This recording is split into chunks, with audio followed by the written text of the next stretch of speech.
It's Talk Erie and the Joel Natale Show.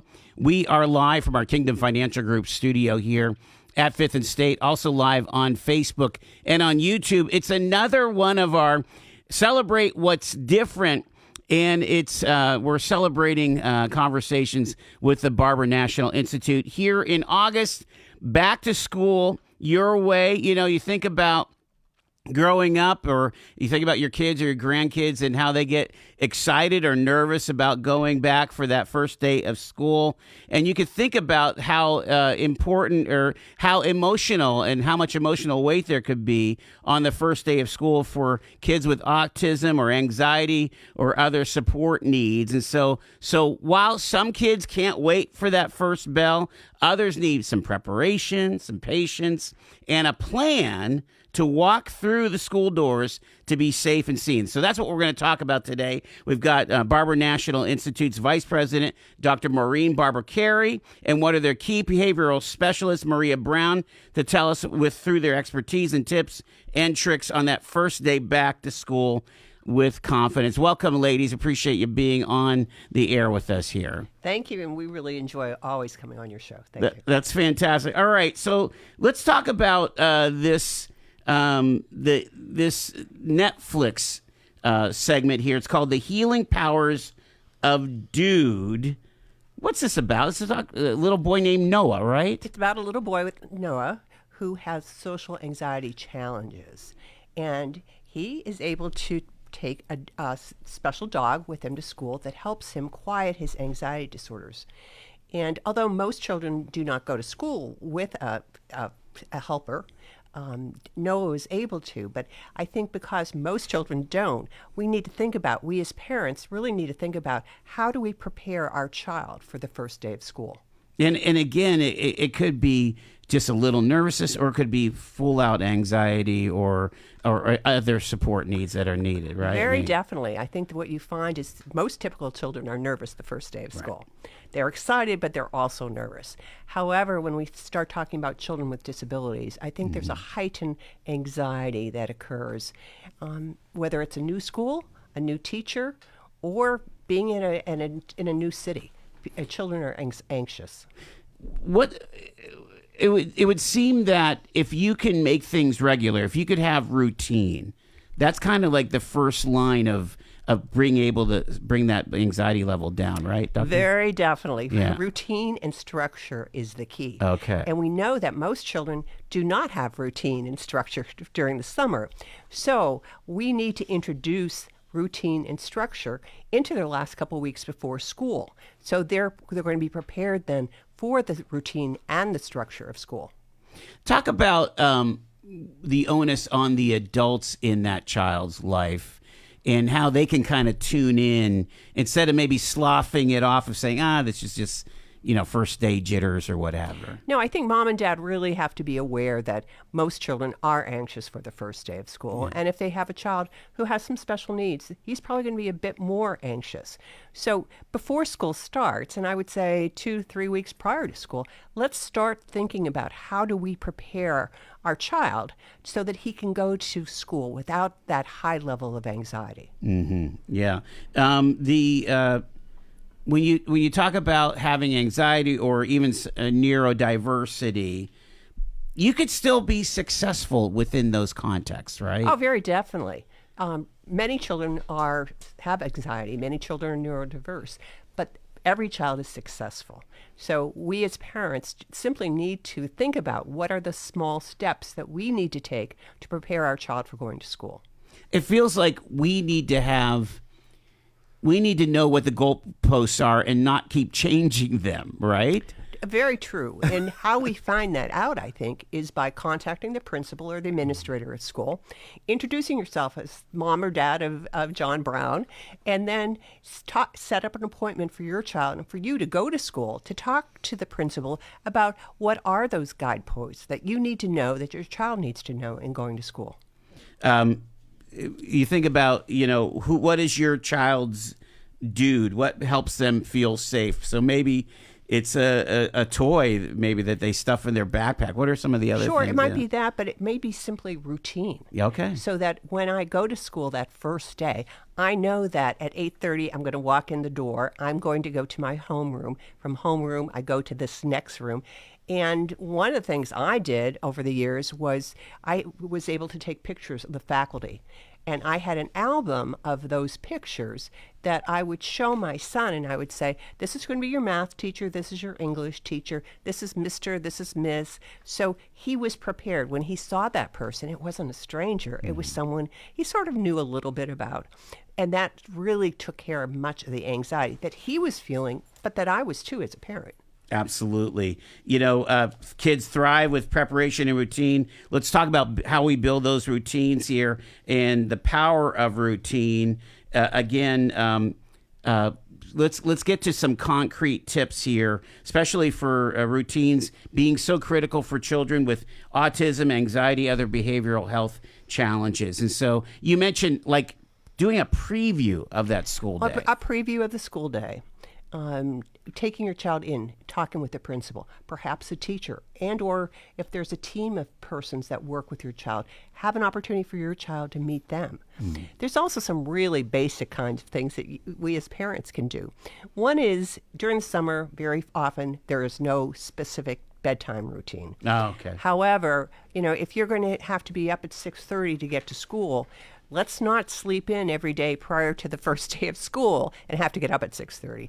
So establish a routine of when you're going to be getting up. And if your child got up at 8:30 every morning, make it 8:15, make it 8 a.m. so that you gradually get them into that cycle of getting up at 8:30. I think going to bed and getting up in the morning can be a real hurdle for many children and many parents as well. When I was growing up, we had the same breakfast every morning. Is that the same thing these days? Or kids like a lot of variety, even just having the same bowl of cereal ready to go at the right time. Sure. If the child has that kind of structure, then continue that structure as he goes to school. Yeah. But many children don't. Yeah. What about school clothes? Because again, sometimes it's in the summer or right before back to school is when you get the new wardrobe or whatever. I would think that trying that stuff on, making sure it feels good and you know what to expect. Maybe if you have a uniform, that's a big deal, right? Yes, it is a big deal because many children with autism and other disabilities are sensitive to certain materials. So if you bought your child a sweatshirt and he doesn't like wearing round necks, he's not going to be very happy when you say, here's your clothes for the first day of school. You're probably going to end up having a tantrum because he's going to refuse to put on the clothes. You, of course, want him to wear the clothes because you bought all these new clothes. So, avoid those issues by, if you're purchasing new clothes for your child, try them on before the first day. What about the calendars? What's on the wall, or talk about your whiteboard or your even chalkboard or corkboard? Whatever you have, whether it's a computer or a calendar. I always started at the 1st of August and counted the days to school started, and then have your child exit them off or whatever preference he has. So then every day you can say, 20 days to school, 19, 18, 17. So there are no surprises. That's a good one. Easy to do again, but it prepares your child for school. Yeah, put that sticker on the calendar there. Along with implementing some of these great structures, it's also important to consider like how we're going to approach our child emotionally, getting them ready for school. Let's bring in Maria Brown here. She is a mental health coordinator. Maria, let's talk about what to say and how to say it, and how can you employ some strategies, in talking to your kids about school, right? Sure. So just talk about the things that they're going to look forward to. Like we know that they enjoy math, so really talking about the things in math that they're going to be able to approach, things that they like about school, that they're familiar with, that bring the unfamiliar things to a more familiar kind of light for them. Talk about past successes, things that they've done the past years that were scary and kind of anxiety related. And remember how you weren't sure about going into that new sports group. Well, you went and you had a really great time and you met some new friends. So just the things that were kind of challenging before but worked for them, just remind them of that and that things did work out. And then really the things that they're looking forward to, like we always know maybe in 5th grade there's a special field trip. We heard that older brother got to go to the special place, so we're excited to go there. So just remind them that that's going to happen this year. And even though it's a little bit scary to start something new, there's going to be some things that we enjoy about it. Well, and the teachers do such a great job of, dressing up the classroom. Yeah. Just the context gets you excited. Yeah, even though it's new, it doesn't always have to be scary, and there could be some fun things that come out of it. And we just have to kind of jump and get through the first couple days, and then things are going to feel much more familiar for us. What's the proper balance of kind of not hovering as a parent, but also maybe giving? I'm just thinking about like the cubby for that kindergartner. I mean, should the parent be like telling the kids where to put stuff, or is that something that they could figure out, or have the teacher deal with that? It depends on your kid. You have to know your kids and what their limits are, and the things that they can handle without kind of pushing them over the edge. Making sure they have those little coping strategies like you were talking about, maybe a little stimmy ball that they can have in their bag that even though they're afraid to walk into the room right away, once they go through, they can squeeze their stimmy ball a little bit and get to the cubby with the teacher. So just making sure that you give them enough freedom to be able to feel independent. But like Maureen kind of said, it's hard for the parents too. So making sure that you're not overwhelming a little bit. For many kids that are that you're dealing with here, they are socialized with other children, right? And so it's not going to be the first time that they're into that group setting, right? By kindergarten or first grade or whatever. Probably not. I think a lot of parents anymore do a great job of getting kids into lots of community activities and doing lots of group things so that they're used to being around other children and peers too. What about when a kid is having a little distress or wants to ask for help? I totally can relate to this. When I was in kindergarten, never knew how to approach the teacher, was intimidated. What's a way to express your discomfort or that something's not going right for you? So maybe just talking to your child about maybe identifying a peer or another individual in the building that they might know to be like a safe person. Like that the principal's always there and he's a safe person that you've met before. So just let him know what you're thinking. Maybe you can explain to them kind of what your triggers are, what things make you bothered. When you're clasping your hands, you might need to have someone help you to take a little break, and explaining to that safe peer kind of what you need in a certain situation might really help someone around you to know when you might need some help. And it's like your friends Sometimes friends can do it they too. could help you, really can. If you have a friend that you trust and that you feel like they can understand and empathize with what you're going through, and just say to them, hey, when I'm taking my deep breaths, tell me I got to go out in the hallway for a minute. Like, just let me know, when I'm doing that thing before I really fall apart. That's amazing. Again, preparing our kids is important. We also have to prepare the team that's surrounding our kids. And so, Dr. Barber Carey, let's talk about the partnership with the school itself, and how do you approach a teacher or a principal and so on? Again, you don't want to be the parent that's so overbearing that they have you pegged when you're coming. For sure. I think what you need to do is say to the principal, I'm just here to support you and to help it be a very, very successful year for you and for my child. I think that I could share some things about him or her that will be such that you will find them, or the teacher will find them, really helpful. And I'm here to support you. Be very, very positive. Be enthusiastic about your child coming to this school and to this classroom teacher. And I find that if you present yourself in a positive manner, that you're here just to help, that I've always gotten really positive responses back from administration as well as teachers.